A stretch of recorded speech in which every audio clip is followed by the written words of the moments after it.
So my dear friends and professionals, I am Uday Singh Advocate speaking. ನೀವೆಲ್ಲರೂ ಸಹ ನನ್ನ channel ಅನ್ನು ನೋಡ್ತಾ ಇದ್ದೀರಿ ಅಂತ ನಾನು ಅಂದ್ಕೊಂಡಿದ್ದೀನಿ. ಶೇರ್ ಮಾಡಿ, ಲೈಕ್ ಮಾಡಿ, ಕಮೆಂಟ್ ಮಾಡಿ ಮತ್ತು ನನ್ನ ಚಾನೆಲ್ಗೆ ಇನ್ನೂ ಯಾರ್ಯಾರು ಸಬ್ಸ್ಕ್ರೈಬ್ ಆಗಿಲ್ಲ ದಯವಿಟ್ಟು ಸಬ್ಸ್ಕ್ರೈಬ್ ಆಗಬೇಕಂತ ಕೇಳ್ಕೊಳ್ತಾ ಇವತ್ತು ನಾನು ಇನ್ನೊಂದು ವಿಷಯವಂತ ಇಟ್ಕೊಂಡು ನಿಮ್ಮ ಮುಂದೆ ಬಂದಿದ್ದೀನಿ. ಈ ವಿಡಿಯೋ ಮೂಲಕ ನಾನು ನಿಮಗೆ ಹೇಳಿಕ್ಕೆ ಹೊರಟಿರ್ತಕ್ಕಂಥ ಅಂಶ ಅಥವಾ ವಿಷಯ ಅಂತಂದ್ರೆ differences between the RFA and RSA.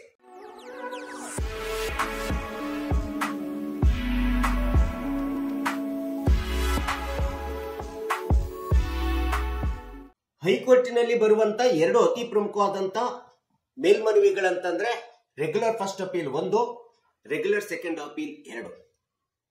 ಈ ಎರಡು ಅಪೀಲ್ಗಳನ್ನ ಬಿಟ್ಟು ಹೈಕೋರ್ಟ್ ನಲ್ಲಿ ಮತ್ತಿನ್ಯಾವುದೇ ಅಪೀಲ್ ಅನ್ನು ಕೂಡ ನೀವು ಹಾಕ್ಲಿಕ್ಕೆ ಬರೋದಿಲ್ಲ. ಒಂದು ವೇಳೆ ಹಾಕ್ಬೇಕಾದ್ರೆ ರೆಗ್ಯುಲರ್ ಸೆಕೆಂಡ್ ಅಪೀಲಿನ ತೀರ್ಮಾನ, ಆದೇಶ, ಡಿಗ್ರಿ ವಿರುದ್ಧ ನೀವು ಹೈಕೋರ್ಟ್ ನಲ್ಲಿ ಮತ್ತೆ ಪ್ರಶ್ನಿಸಲಿಕ್ಕೆ ಬರೋದಿಲ್ಲ. ಅದು ನೇರವಾಗಿ ನೀವು ಸುಪ್ರೀಂ ಕೋರ್ಟಿಗೆ ಹೋಗಬೇಕಾಗುತ್ತೆ ವ್ಯಾಜ್ಯವನ್ನ ಮೊಕದ್ದಮೆ. ಈ ಎರಡು ಹೈಕೋರ್ಟಿನ ಅಪೀಲ್ಗಳೇನಿದಾವಲ್ಲ, RFA ರೆಗ್ಯುಲರ್ ಫಸ್ಟ್ ಅಪೀಲ್ ಮತ್ತು ರೆಗ್ಯುಲರ್ ಸೆಕೆಂಡ್ ಅಪೀಲ್. RFA ಆದ ನಂತರ RSA ಬರ್ತದೆ.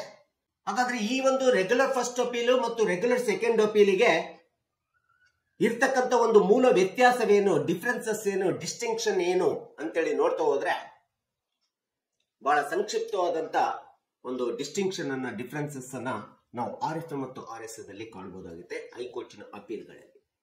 ಆ ಒಂದು ವ್ಯತ್ಯಾಸವನ್ನ, ಡಿಫರೆನ್ಸಸ್ ಅನ್ನ ನಾನು ಈ ವಿಡಿಯೋ ಮೂಲಕ ಒಂದಿಷ್ಟು ಸಂಕ್ಷಿಪ್ತವಾಗಿ ನಿಮ್ಮ ಮುಂದೆ ವಿವರಿಸಲಿಕ್ಕೆ ಇಷ್ಟಪಡ್ತಾ ಇದ್ದೀನಿ.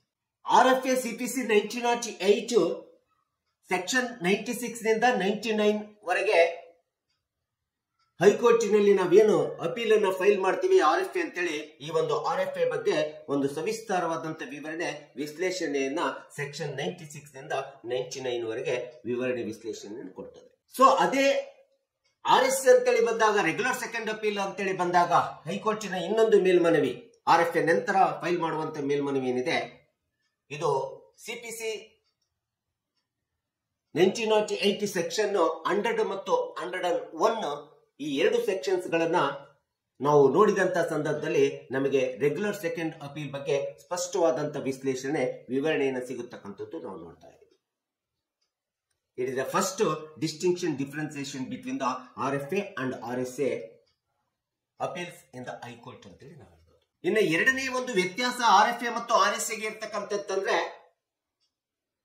ರೆಗ್ಯುಲರ್ ಫಸ್ಟ್ ಅಪೀಲ್ ಹೈಕೋರ್ಟ್ ನಲ್ಲಿ ಫೈಲ್ ಮಾಡಿದಂತ ಸಂದರ್ಭದಲ್ಲಿ ಈ ಒಂದು ಮೊದಲನೇ ಮೇಲ್ಮನವಿ, ರೆಗ್ಯುಲರ್ ಫಸ್ಟ್ ಅಪೀಲ್ ನ ಮೇಲ್ಮನವಿ ಯಾವಾಗಲೂ ಕೂಡ ವ್ಯಾಜ್ಯದ ಸಮ್ಮಿಶ್ರವಾದಂತ ಕಾನೂನಿನ ಅಂಶ ಮತ್ತು ಸಮ್ಮಿಶ್ರವಾದಂತ ವಾಸ್ತವಾಂಶ, mixed question of law and mixed question of fact ಬಗ್ಗೆ RFA ಅನ್ನ ನಾವು ಹೈಕೋರ್ಟ್ ನಲ್ಲಿ ಸಲ್ಲಿಸಬೇಕಾಗುತ್ತೆ. ಇದ್ರ ಬಗ್ಗೆ ವಿವರಣೆ, ವಿಶ್ಲೇಷಣೆ, ಇದ್ರ ಬಗ್ಗೆ ತೀರ್ಮಾನವನ್ನ, ಇದ್ರ ಬಗ್ಗೆ ಒಂದು ಟ್ರಯಲ್ ಅನ್ನ, ವಿಚಾರಣವನ್ನ ಮಾಡಿ ತೀರ್ಪನ್ನು ಕೊಡುವಂತ ಒಂದು ಅಪೀಲು ಹೈಕೋರ್ಟ್ ನಲ್ಲಿ RFA ಅಂತೇಳಿ ನಾವು ಹೇಳ್ಬೇಕಾಗುತ್ತೆ. ಅದೇ RSA ನ ತೆಗೆದುಕೊಂಡಾಗ ರೆಗ್ಯುಲರ್ ಸೆಕೆಂಡ್ ಅಪೀಲ್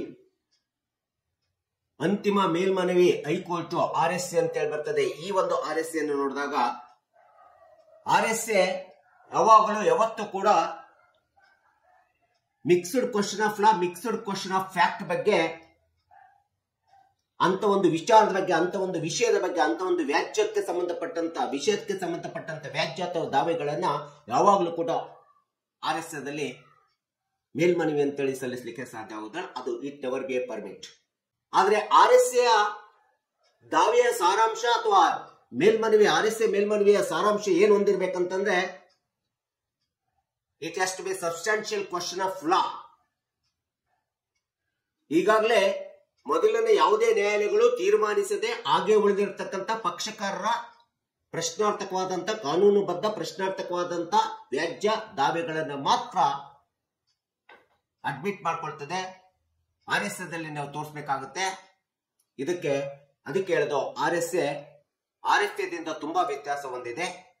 RSA ಬರೀ ಸಬ್ಸ್ಟಾನ್ಷಿಯಲ್ ಕ್ವಶನ್ ಆಫ್ ಲಾಗೆ ಸಂಬಂಧಪಟ್ಟಂತ ವ್ಯಾಜ್ಯ ದಾವೆಗಳನ್ನ ಮಾತ್ರ ನಾವು RSA ಮೇಲ್ಮನವಿ ಅಂತೇಳಿ ನಾವು ಹೈಕೋರ್ಟ್ ನಲ್ಲಿ ಹಾಕ್ಲಿಕ್ಕಾಗುತ್ತೆ. ಇದು ಒಂದು ಅತಿ ಪ್ರಮುಖವಾದಂತ ವ್ಯತ್ಯಾಸವಿದೆ, ಡಿಫರೆನ್ಸಸ್ ಇದೆ RFA ಮತ್ತು RSA.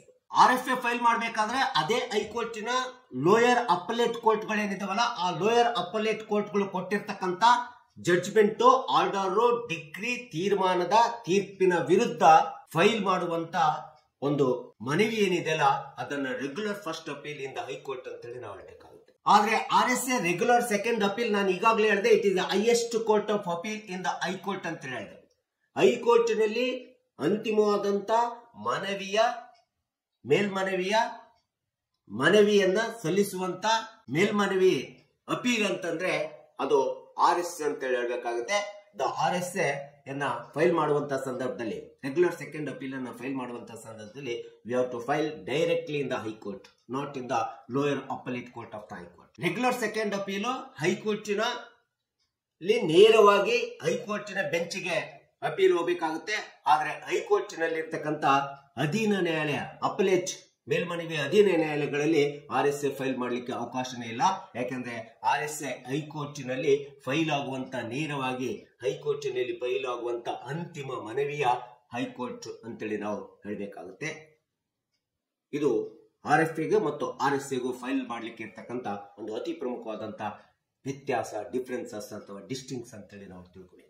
ಸೊ RFA ಏನಿದೆ, ರೆಗ್ಯುಲರ್ ಫಸ್ಟ್ ಅಪೀಲ್ ಹೈಕೋರ್ಟ್ ನಲ್ಲಿ ಫೈಲ್ ಮಾಡಿದಾಗ ಇದು ತುಂಬಾ ಕಾಂಪ್ರಿಹೆನ್ಸಿವ್ ಆಗಿರ್ತದೆ, ತುಂಬಾ ಎಲಾಬರೇಟಿವ್ ಆಗಿರುತ್ತದೆ. RFA ದೊಳಗಡೆ ನಮ್ಮ ವ್ಯಾಜ್ಯದ ಬಗ್ಗೆ ಯಾವುದೇ ರಿವಿಷನ್ ಅನ್ನ ಎಲ್ಲದನ್ನು ಸಹ ನಾವು ಕೇಳಬಹುದು. ಯಾಕಂದ್ರೆ ತುಂಬಾ ಹೈಕೋರ್ಟಿನಲ್ಲಿ ಫೈಲ್ ಆಗುವಂತ ರೆಗ್ಯುಲರ್ ಫಸ್ಟ್ ಅಪೀಲ್ ಎಂಬತಕ್ಕಂಥದ್ದು ತುಂಬಾ ವಿಶಾಲವಾಗಿರ್ತದೆ, ತುಂಬಾ ವಿಸ್ತೃತವಾಗಿರ್ತದೆ. ಪುನರ್ ಪರಿಶೀಲನೆ ಇರ್ಬೋದು, ಪುನರ್ ರಿವಿಷನ್ ಮಾಡ್ತಕ್ಕಂಥದ್ದು ಇರ್ಬೋದು, ಅಥವಾ ಜಡ್ಜ್ಮೆಂಟ್ ರೆಬುಟಬಲ್ ಆಗತಕ್ಕಂಥದ್ದು ಇರ್ಬೋದು. ಇದೆಲ್ಲದನ್ನು ಕೂಡ, ಈ ಎಲ್ಲ ದಾವೆಯ ಅಂಶಗಳನ್ನ, ವ್ಯಾಜ್ಯದ ಅಂಶಗಳನ್ನ RFA ಹೊಂದಿರ್ತದೆ. ಇದೆಲ್ಲ ಸಂಪೂರ್ಣ ಕಾಂಪ್ರಿಹೆನ್ಸಿವ್ ವಿವರಣೆಯನ್ನ RFA ಕೊಡ್ತದೆ. ಯಾವುದೇ ಒಂದು ದಾವೆ ವ್ಯಾಜ್ಯದ ಬಗ್ಗೆ ರೆಗ್ಯುಲರ್ ಫಸ್ಟ್ ಅಪೀಲ್ ಕೊಡ್ತದೆ. ಸೊ ಅಂದ್ರೆ RSA ನೋಡಿದ್ರೆ, RFAಗೆ ಹೋಲಿಸಿ ನೋಡಿದಾಗ RSA ಏನ್ ಮಾಡ್ತದೆ ಹಾಗಾದ್ರೆ, ರೆಗ್ಯುಲರ್ ಸೆಕೆಂಡ್ ಅಪೀಲ್ ಹೈಕೋರ್ಟಿನಲ್ಲಿ ಲಿಮಿಟೆಡ್ ಕರೆಕ್ಷನ್ಸ್ ಅನ್ನ ಮಾಡ್ತದೆ, ಲಿಮಿಟೆಡ್ ಲೀಗಲ್ ಕರೆಕ್ಷನ್ಸ್ ಅನ್ನ ಮಾಡ್ತದೆ, ಲಿಮಿಟೆಡ್ ಲೀಗಲ್ ಎರರ್ಸ್ ಅನ್ನ ಮಾಡ್ತದೆ. ಅತಿ ಮಿತವ್ಯಯವಾಗಿರ್ತಕ್ಕಂಥ ತೀರ್ಪಿನಲ್ಲಿ, ಆದೇಶದಲ್ಲಿ ಅಥವಾ ಡಿಗ್ರಿಯಲ್ಲಿ ಆಗಿರ್ತಕ್ಕಂಥ ಅತಿ ಮಿತವ್ಯಯವಾಗಿರ್ತಕ್ಕಂಥ ತಪ್ಪುಗಳನ್ನ ಮಾತ್ರ ಸರಿಪಡಿಸುವಂತ ಕೆಲಸ ಹೈಕೋರ್ಟಿನ ರೆಗ್ಯುಲರ್ ಸೆಕೆಂಡ್ ಅಪೀಲ್ ಮಾಡ್ತದೆ. ಇದು ತುಂಬಾ ವಿಶಾಲವಾಗಿರ್ತಕ್ಕಂಥ, ತುಂಬಾ ಜಟಿಲವಾದಂತ ಸಮಸ್ಯೆಗಳನ್ನು ತೆಗೆದುಕೊಂಡು RSA ಕೆಲಸ ಮಾಡೋದಿಲ್ಲ. RSA ತನ್ನ ವಿವರಣೆ, ವಿಶ್ಲೇಷಣೆ, ಟ್ರಯಲ್ ಅಥವಾ ವಿಚಾರಣೆ ಮಾಡಬೇಕಾದ್ರೆ ಅತಿ ಕಡಿಮೆ ಮಿತವ್ಯಯವಾದಂತ, ಕಾನೂನಿನ ಬದ್ಧವಾದಂತ ದೋಷಗಳನ್ನು ಸರಿಪಡಿಸುವಂತ ಅಧಿಕಾರ ಮಾತ್ರ ರೆಗ್ಯುಲರ್ ಸೆಕೆಂಡ್ ಅಪೀಲ್ಗೆ ಇರ್ತದೆ.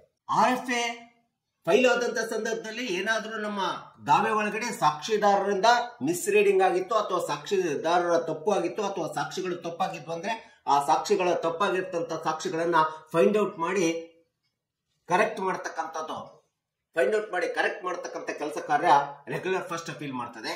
ಆದ್ರೆ RSA ಏನ್ ಮಾಡ್ತದೆ ಅಂತ, regular second appeal misrepresentation of the status ಅಂತ ಹೇಳ್ತೀವಿ. ಯಾವುದೇ ಒಂದು ದಾವೆ ಅಥವಾ ವ್ಯಾಜ್ಯದಲ್ಲಿ ತಪ್ಪಾಗಿ ಪ್ರತಿನಿಧಿಸಲ್ಪಟ್ಟು, ವ್ಯಾಜ್ಯ ತಪ್ಪಾಗಿ ಇಂಟರ್ಪ್ರಿಟೇಷನ್ ಮಾಡಲ್ಪಟ್ಟು, ಅಥವಾ ಇಂಟರ್ಪ್ರಿಟಿಂಗ್ ದ ಕೇಸ್ ಮಿಸ್ರೆಪ್ರೆಸೆಂಟ್ಲಿ ಅಂತ ಹೇಳಿ ಬಂದ್ಬಿಟ್ಟು, ಅಥವಾ ಮಿಸ್ ಇಂಟರ್ಪ್ರಿಟೇಷನ್ ಆಗಿತ್ತು, ಅಥವಾ ಆ ಒಂದು ಕೇಸಿನ ಮಿಸ್ ರೆಪ್ರೆಸೆಂಟೇಷನ್ ಆಗಿ ಸ್ಟೇಟಸ್ ಅಸ್ತಿತ್ವದಲ್ಲಿತ್ತು ಅಂತಂದ್ರೆ ಅಂತ ಒಂದು miss interpretation of the status ಅನ್ನ ಸರಿಪಡಿಸುವಂತ ಕೆಲಸ ಕಾರ್ಯವನ್ನು ಮಾತ್ರ ರೆಗ್ಯುಲರ್ ಸೆಕೆಂಡ್ ಅಪೀಲ್ ಹೈಕೋರ್ಟ್ ನಲ್ಲಿ ಮಾಡ್ತದೆ. ಸೊ ಹೀಗೆ RFA ಮತ್ತು RSAಗೆ ತಮ್ಮದೇ ಆದಂತ ಒಂದು ಆಸ್ಪೆಕ್ಟ್ ಹೊಂದಿರತಕ್ಕಂಥದ್ದನ್ನ ನಾವು ನೋಡ್ತೀವಿ. RFA ಮತ್ತು RSAಗೆ RFA ಹೊಂದಿರತಕ್ಕಂತ ಸ್ಕೋಪೇ ಬೇರೆ, RSA ಹೊಂದಿರತಕ್ಕಂತ ಸ್ಕೋಪೇ ಬೇರೆ ಆಗಿದೆ. ಅಂದ್ರೆ ವ್ಯಾಪ್ತಿ ಬೇರೆ ಆಗಿದೆ RFAದು, RSAದು ವ್ಯಾಪ್ತಿ ಬೇರೆ ಆಗಿದೆ. RFA ಫೈಲ್ ಮಾಡುವಂತ ಕೋರ್ಟ್ ಜೂರಿಸ್ಡಿಕ್ಷನ್ ಬೇರೆ. RFA ಫೈಲ್ ಮಾಡುವಂತ ಕೋರ್ಟ್ ಜೂರಿಸ್ಡಿಕ್ಷನ್ ಅಂತಂದ್ರೆ ಹೈಕೋರ್ಟಿನ ಲೋಯರ್ ಅಪಲೇಟ್ ಕೋರ್ಟ್ ನಲ್ಲಿ RFA ಫೈಲ್ ಮಾಡಬೇಕಾಗುತ್ತೆ. It is in the court jurisdiction of the RFA. ಆದ್ರೆ RSA ನ ಕೋರ್ಟ್ ಜೂರಿಸ್ಡಿಕ್ಷನ್ ಅಂತೇಳಿ ಬಂದಾಗ, RSA ಕೋರ್ಟ್ ಜೂರಿಸ್ಡಿಕ್ಷನ್ ನ್ಯಾಯಾಂಗದ ಕಾರ್ಯವ್ಯಾಪ್ತಿ RSA ಅಂತಂದ್ರೆ ಅದು ನೇರವಾಗಿ ಡೈರೆಕ್ಟ್ ಆಗಿ ಹೈಕೋರ್ಟಿನ ಬೆಂಚಿಗೆ, ಅಂತಿಮ ಬೆಂಚಿಗೆ ಹೋಗತಕ್ಕಂತ ಒಂದು ಮನವಿ ಸ್ಕೋಪು, ಕೋರ್ಟಿನ ಜೂರಿಸ್ಡಿಕ್ಷನ್ ವ್ಯಾಪ್ತಿಯನ್ನ RSA ಹೊಂದಿದೆ. ಇನ್ನು ಪರ್ಪಸ್ ಆಫ್ RSA ಒಳಗಡೆ RSA ಉದ್ದೇಶ ಏನಿದೆ ಅಂತಂದ್ರೆ, ಯಾವುದೇ ವ್ಯಾಜ್ಯವನ್ನ mixed question of law, mixed question of fact ಇದ್ದಾಗ ಅದನ್ನು ತುಂಬಾ ಕಾಂಪ್ರಿಹೆನ್ಸಿವ್ ಆಗಿ, ತುಂಬಾ ಎಲಾಬರೇಟಿವ್ ಆಗಿ ತುಂಬಾ ಡಿಟೇಲ್ಡ್ ಆಗಿ ವಿಚಾರಣೆ ಮಾಡತಕ್ಕಂತ, ಟ್ರಯಲ್ ಮಾಡತಕ್ಕಂತ, ಮುಕದ್ದಮೆ ಟ್ರಯಲ್ ಅನ್ನ ರಿವ್ಯೂ ಮಾಡತಕ್ಕಂಥದ್ದು, ರಿವಿಷನ್ ಮಾಡತಕ್ಕಂತ ಒಂದು ಅತಿ ಹೆಚ್ಚಿನ ಉದ್ದೇಶವನ್ನ, ವ್ಯಾಪ್ತಿಯನ್ನ, ದೇಶವನ್ನ RFA ಹೊಂದಿರ್ತದೆ. ಆದ್ರೆ RSA ಒಂದು ಲಿಮಿಟೆಡ್ ಕರೆಕ್ಷನ್ಸ್ ಗಳನ್ನು ಮಾಡ್ತದೆ ಅಂತೇಳಿ ನಾನು ಹೇಳ್ತೀನಿ. ಇದರ ಉದ್ದೇಶ, ಇದರ ದೇಶ RSAದು ಒಂದು ಮಿತಿಯಾಗಿರ್ತಕ್ಕಂಥ ಲೀಗಲ್ ಕರೆಕ್ಷನ್ ಮಾಡುವಂತ ಕೆಲಸ RSA ಮಾಡ್ತದೆ. ಹೀಗೆ ಪ್ರತಿಯೊಂದು RFA ಮತ್ತು RSAಗೆ ತಮ್ಮದೇ ಆದಂತ ಆಸ್ಪೆಕ್ಟ್ ಇದೆ, ತಮ್ಮದೇ ಆದಂತ ಸ್ಕೋಪ್ ಇದೆ, ತಮ್ಮದೇ ಆದಂತ ಕೋರ್ಟಿನ ಜ್ಯೂರಿಸ್ಡಿಕ್ಷನ್ ನ್ಯಾಯಾಂಗದ ಕಾರ್ಯವ್ಯಾಪ್ತಿಯನ್ನು ಹೊಂದಿದ್ದಾವೆ. ಇವು ಎರಡು ಅಪೀಲ್ಗಳು, ಹೈಕೋರ್ಟಿನ ಮೇಲ್ಮನವಿಗಳು ತಮ್ಮದೇ ಆದಂತ ಪರ್ಪಸ್ ಅನ್ನ, ದೇಶವನ್ನು ಹೊಂದಿದ್ದಾವೆ. ಮತ್ತು ಈ ಎರಡು ಅಪೀಲ್ಗಳು ತಮ್ಮದೇ ಆದಂತ ಎಕ್ಸಾಂಪಲರಿ ವ್ಯಾಜ್ಯಗಳನ್ನ, ದಾವೆಗಳನ್ನ ತೀರ್ಮಾನಿಸುವಂತ ಅಧಿಕಾರವನ್ನ ಮೇಲ್ಮನವಿಯಲ್ಲಿ ಹೊಂದಿರತಕ್ಕಂಥದ್ದು ನಾವು ನೋಡ್ತಿದ್ದೀವಿ. ಈ ರೀತಿಯಾದಂತ ಒಂದು ಸಂಕ್ಷಿಪ್ತವಾದಂತ ವಿವರಣೆ, ವ್ಯತ್ಯಾಸ ರೆಗ್ಯುಲರ್ ಫಸ್ಟ್ ಅಪೀಲ್ ಮತ್ತು ರೆಗ್ಯುಲರ್ ಸೆಕೆಂಡ್ ಅಪೀಲ್ನಲ್ಲಿ ಇರ್ತಕ್ಕಂಥದ್ದನ್ನ ನಾವು ಈ ಒಂದು ಹೈಕೋರ್ಟಿನ ಮೇಲ್ಮನವಿಗಳಲ್ಲಿ ನಾವು ನೋಡಬೇಕಾಗುತ್ತೆ. ಸೊ ಇಂಥ ಒಂದು RFA ಮತ್ತು RSAಗೆ ರೆಫರೆನ್ಸ್ ಕೇಸ್ಗಳನ್ನ ನಾವು ಎಕ್ಸಾಂಪಲ್ ಆಗಿ ಕೊಡ್ಬೇಕಂತಂದ್ರೆ, ಅದು ವಿಶೇಷವಾಗಿ ರೆಗ್ಯುಲರ್ ಸೆಕೆಂಡ್ ಅಪೀಲ್ಗೆ ಸಂಬಂಧಪಟ್ಟಂತ ಒಂದು ರೆಫರೆನ್ಸ್ ಕೇಸ್ ಅನ್ನ ನಾವು ಹೇಳ್ಬೇಕಾದ್ರೆ, ಆ ಒಂದು reference case substantial question of ಲಾಗೆ ಸಂಬಂಧಪಟ್ಟಿರಬೇಕು. Substantial question of issues of the legal issues ಗಳಿಗೆ ಸಂಬಂಧಪಟ್ಟಿರ್ತಕ್ಕಂಥ ಒಂದು ಕೇಸ್ ಲಾಸ್ ಅನ್ನ ನಾವು ರೆಫರೆನ್ಸ್ ಕೇಸ್ ಲಾಸ್ ಅಂತೇಳಿ ಕೋಟ್ ಮಾಡಬೇಕಾದ್ರೆ, ಅದನ್ನ ತಿಳ್ಕೋಬೇಕಾದ್ರೆ ಅಂತ ಒಂದು ರೆಫರೆನ್ಸ್ ಕೇಸ್ ಅಂತಂದ್ರೆ RSAಗೆ ಚಿನ್ನುಲಾಲ್ ವರ್ಸಸ್ ಮೆಹ್ತಾ ಇನ್ 1962. ಹೀಗೆ ಚಿನ್ನುಲಾಲ್ ವರ್ಸಸ್ ಮೆಹ್ತಾ ಇನ್ 1962 ಎಂಬತಕ್ಕಂತ ರೆಫರೆನ್ಸ್ ಕೇಸ್ ಲಾಸ್ ಒಳಗಡೆ RSA ಬಗ್ಗೆ ಕಂಪ್ಲೀಟ್ ಆಗಿ ಡಿಫೈನ್ ಮಾಡಲಾಗಿದೆ. ರೆಗ್ಯುಲರ್ ಸೆಕೆಂಡ್ ಅಪೀಲ್ ಬಗ್ಗೆ, what regular second appeal constitute and regular second appeal ಹೇಗಿರ್ತದೆ ಮತ್ತು ಅದರ ಅರ್ಥ ಏನು, how the regular in the regular second appeal constitute the question of the fact. Regular second appeal ನಲ್ಲಿ question of substantial question of fact ಹೇಗೆ ಅರ್ಥೈಸಬೇಕಾಗುತ್ತೆ ಎಂಬತಕ್ಕಂಥದ್ರ ಬಗ್ಗೆ ಈ ಒಂದು ಚಿನ್ನುಲಾಲ್ ವರ್ಸಸ್ ಮೆಹ್ತಾ ಇನ್ 1962 ಎಂಬತಕ್ಕಂಥ ಒಂದು ಅತಿ ಎಕ್ಸಾಂಪಲರಿ ರೆಫರೆನ್ಸ್ ಕೇಸ್ ಲಾಸ್ ಅನ್ನ ನಾವು ನೋಡಿದಾಗ ಈ ಒಂದು RSA ಬಗ್ಗೆ ಸಂಪೂರ್ಣವಾದಂತ ವಿವರಣೆ, ವಿಶ್ಲೇಷಣೆ ನಮ್ಗೆ ಸಿಗ್ಲಿಕ್ಕೆ ಸಾಧ್ಯ ಆಗ್ತದೆ. ಹೀಗೆ ಡಿಫರೆನ್ಸಸ್ ಅಥವಾ distinction between two appeals RFA and RSA in high court ನಲ್ಲಿ RFA ಮತ್ತು RSAಗೆ ಈ ರೀತಿಯಾದಂತ ಒಂದು ಎರಡು ಮನವಿಗಳು ಮೇಲ್ಮನವಿಗಳಾಗಿದ್ದಾವೆ. ಹೈಕೋರ್ಟ್ ನಲ್ಲಿ ಈ ಎರಡು ಹೈಕೋರ್ಟಿನ ಮೇಲ್ಮನವಿಗಳು ಇಂಥ ಒಂದು ಸಂಪೂರ್ಣವಾದಂತ ಬೇಸಿಕ್ ಡಿಫರೆನ್ಸಸ್, ಬೇಸಿಕ್ ವ್ಯತ್ಯಾಸವನ್ನ, ಡಿಸ್ಟಿಂಕ್ಷನ್ ಅನ್ನ ಹೊಂದಿದಾವೆ ಎಂಬತಕ್ಕಂಥದ್ದನ್ನ ನಾನು ಈ ಒಂದು ವಿಡಿಯೋ ಮೂಲಕ ಸಂಕ್ಷಿಪ್ತವಾಗಿ ನಿಮ್ಮ ಮುಂದೆ ವಿಶ್ಲೇಷಿಸಿದ್ದೇನೆ, ವಿವರಿಸಿದ್ದೇನೆ. ದಯವಿಟ್ಟು ನನ್ನ ವಿಡಿಯೋ ಇಷ್ಟ ಆಗಿದ್ರೆ ಶೇರ್ ಮಾಡಿ, ಲೈಕ್ ಮಾಡಿ, ಕಮೆಂಟ್ ಮಾಡಿ ಮತ್ತು ನನ್ನ ಚಾನಲ್ಗೆ ಸಬ್ಸ್ಕ್ರೈಬ್ ಆಗೋದನ್ನ ಮರಿಬೇಡಿ ಅಂತ ಹೇಳ್ತಾ ಇವತ್ತಿನ ವಿಷಯಕ್ಕೆ ವಿರಾಮವನ್ನು ಹೇಳ್ತೀನಿ. ನಾನು ಇನ್ನೊಂದು ವಿಷಯವನ್ನು ತೆಗೆದುಕೊಂಡು ನಿಮ್ಮ ಮುಂದೆ ಬರ್ತೀನಿ. ಜೈ ಹಿಂದ್, ಜೈ ಕರ್ನಾಟಕ.